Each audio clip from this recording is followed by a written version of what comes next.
Mikael, me conta um pouco da tua história. Eu já conheço o Mikael de longa data, mas conta pra gente como é que tu começou e como é que tu chegasse agora a planejador financeiro comportamental. Vamos lá. É, Bom, eu sou administrador de formação, né? Então fiz faculdade de administração e trabalhei no setor bancário. Então, inicialmente, trabalhei como terceirizado na Caixa Econômica Federal e trabalhei por 5 anos no Bradesco. Quando eu estava no Bradesco, eu tive contato com o desenvolvimento humano. E aí me encantei com aquele negócio de entender como as pessoas funcionam e decidi começar a empreender, fazer essa migração. Então eu sempre tive o desejo também de empreender.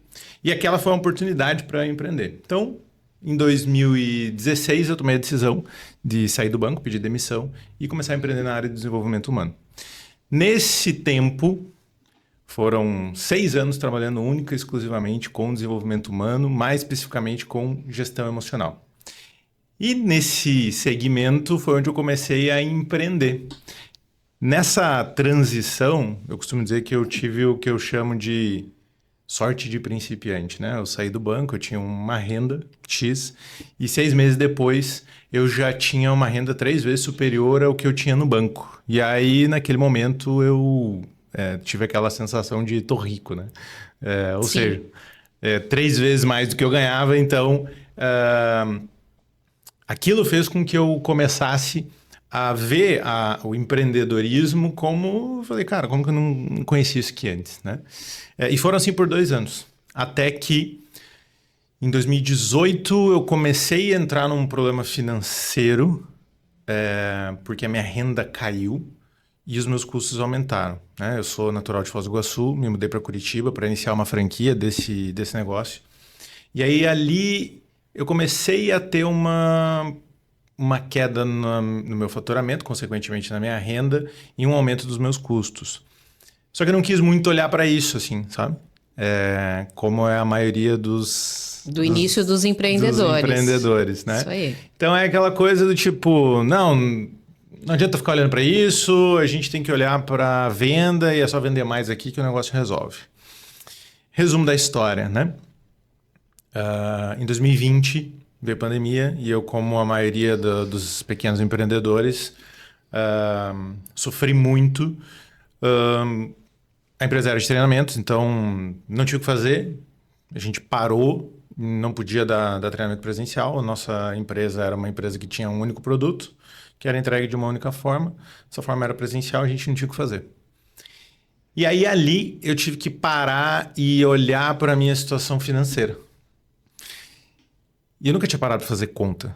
Tipo, quanto eu estou devendo, quanto eu estou rolando de dívida. E isso é algo muito comum de quem está empreendendo e de quem acredita no seu negócio, né? Então, assim, o otimismo, ele é inerente ao empreendedor. Se ele não for otimista, ele vai abandonar o negócio dele. Agora, quando você é otimista demais, você se torna positivista e muitas vezes negligente, né? E foi o que aconteceu comigo. Eu acabei me tornando negligente com isso. E aí eu vi que eu estava com mais de 200 mil reais de dívida. E foi desesperador, assim, porque alguém formado em administração, que veio da área financeira, tá com uma dívida de mais de 200 mil reais e não saber nem por onde começar, tipo, como é que eu resolvo isso? Porque nem renda eu tinha, porque eu Sim. não tinha o que fazer. Naquele momento, então... Tinha que se reinventar, né? Exatamente. Então, naquele momento, foi um momento de choque, assim, eu falo de pontos de choque, né? Então, esse foi um ponto de choque muito grande na minha vida, que foi parar e me dar de cara com uma situação que eu nunca tinha vivido. Eu vim numa família onde, putz, ter dívida é a morte, né? Então, assim, meus pais sempre disseram assim, fica sem comer, mas não tenha dívida, não deixe pagar as pessoas. E aí, quando eu me vi numa dívida como essa, foi desesperador, o impacto emocional foi muito grande. E aí eu fui buscar entender o que estava acontecendo. Naquela época, eu ganhei um assessment, que é uma ferramenta para medir teste de personalidade, que era um pouco diferente do que eu trabalhava. E quando eu ganhei a devolutiva dessa pessoa, essa pessoa veio e me deu uma devolutiva, falou sobre o meu estilo de comportamento, meu estilo de personalidade. Naquele momento, eu tive um insight. Eu falei, caramba, agora eu entendi por que que eu entrei nesse processo de endividamento. E aí eu entendi, Dani, que finanças não tem a ver com o quanto eu tenho de conhecimento técnico. Tem a ver com a minha capacidade de administrar as minhas emoções e lidar com os meus comportamentos. Então foi o meu estilo de personalidade que me colocou naquela situação.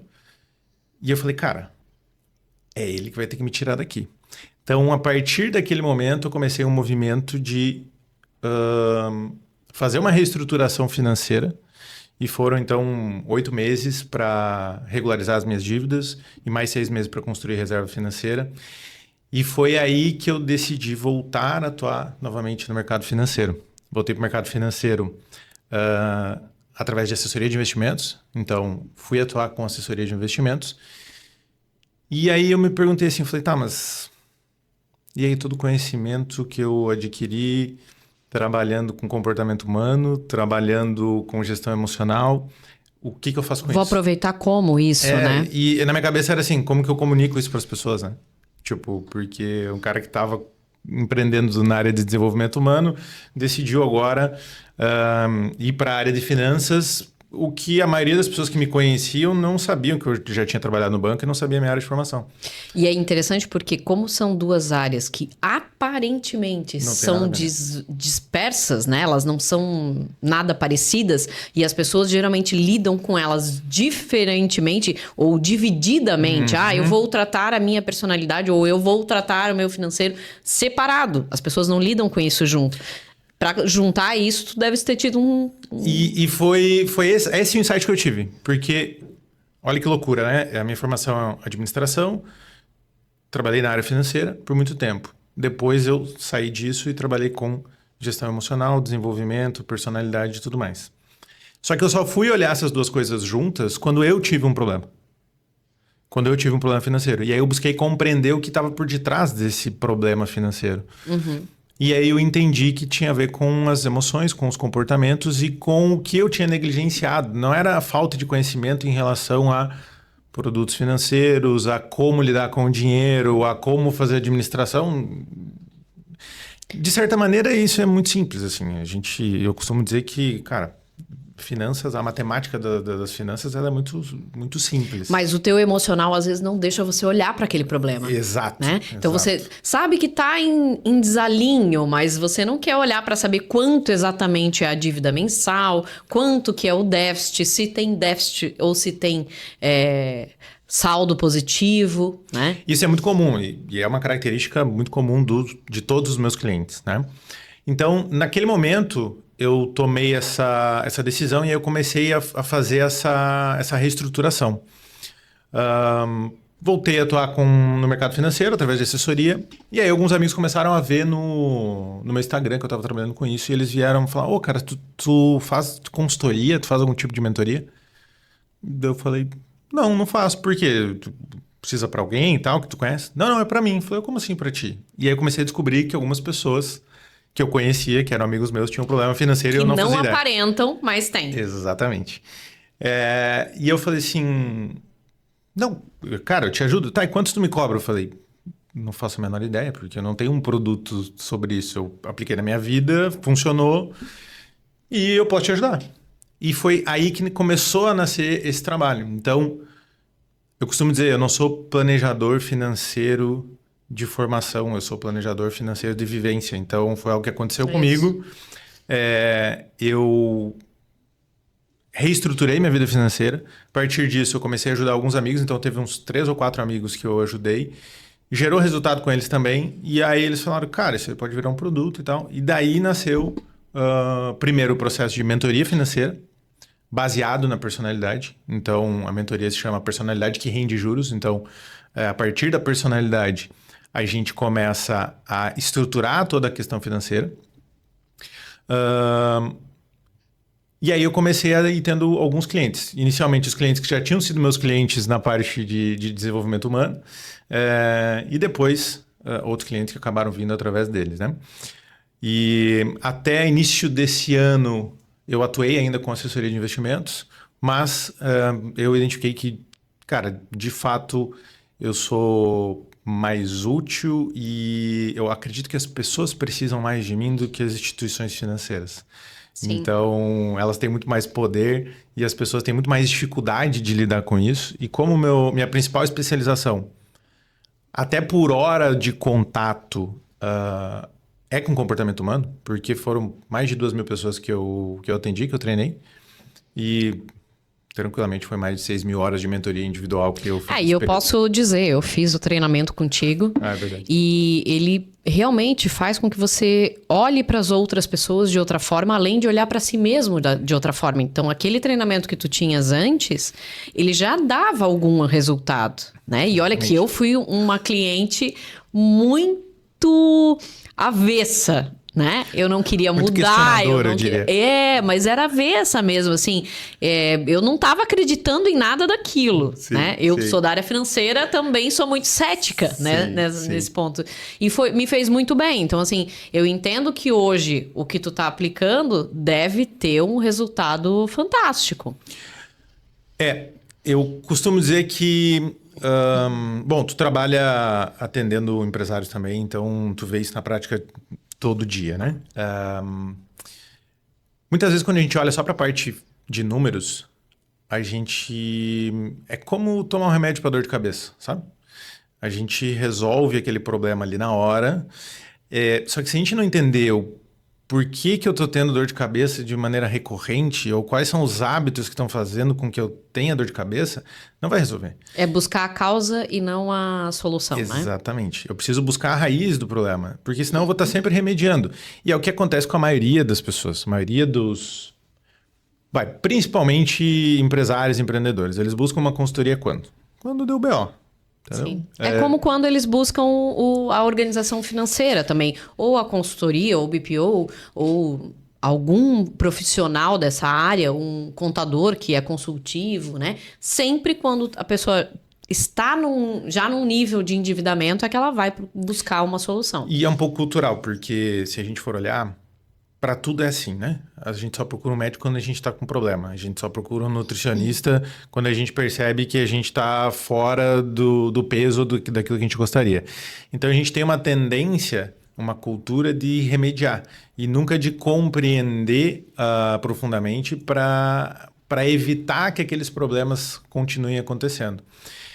Então, por isso que um slogan que eu sempre digo, uma frase que eu sempre digo é: finanças são humanas e não exatas. Então, assim, a gente precisa olhar pelo fator humano.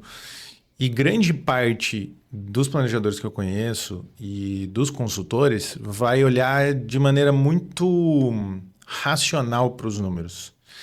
E quando a gente começa a estudar mais a fundo, inclusive as próprias finanças pessoais, a gente vai ver que de racional não tem nada, né? Então, as finanças, principalmente do ponto de vista pessoal, elas são muito mais regidas pelas emoções, e aí tem vários estudos que demonstram isso, do que pela questão teórica ou pela questão racional. Então, o grande diferencial do trabalho é, de fato, olhar para isso que traz um resultado mais perene. Mas, naturalmente, como um processo de desenvolvimento humano também, não é simples, não é um período de... Pensa, você fez a vida inteira do mesmo jeito. Não é com 1 mês, 2 meses, 3 meses que você vai mudar completamente. Tu vai gerar consciência e aí tu vai começar a ter alguns ajustes de comportamentos, né? Então, hoje, o trabalho ele está muito mais focado nessa questão emocional do que na questão financeira. E que é o iceberg das finanças que eu digo, né? Então, todos nós, a gente quer de alguma maneira construir riqueza, né? Então, o cara que buscou empreender, qual motivo ele busca empreender? Essa é uma pergunta que eu faço muitas vezes para os meus clientes ou em alguns treinamentos e acaba palestras. sendo a insatisfação daquilo que você já tem. Você quer fazer uma coisa diferente, você quer ganhar mais, você vislumbra um crescimento profissional que às vezes na sua área você não tem. Aí você vai empreender, né? Então, em geral, é isso. Mas a maioria das pessoas não tem nenhuma educação financeira na vida. Nem de adolescente, nem de adulta, nem de nada, né?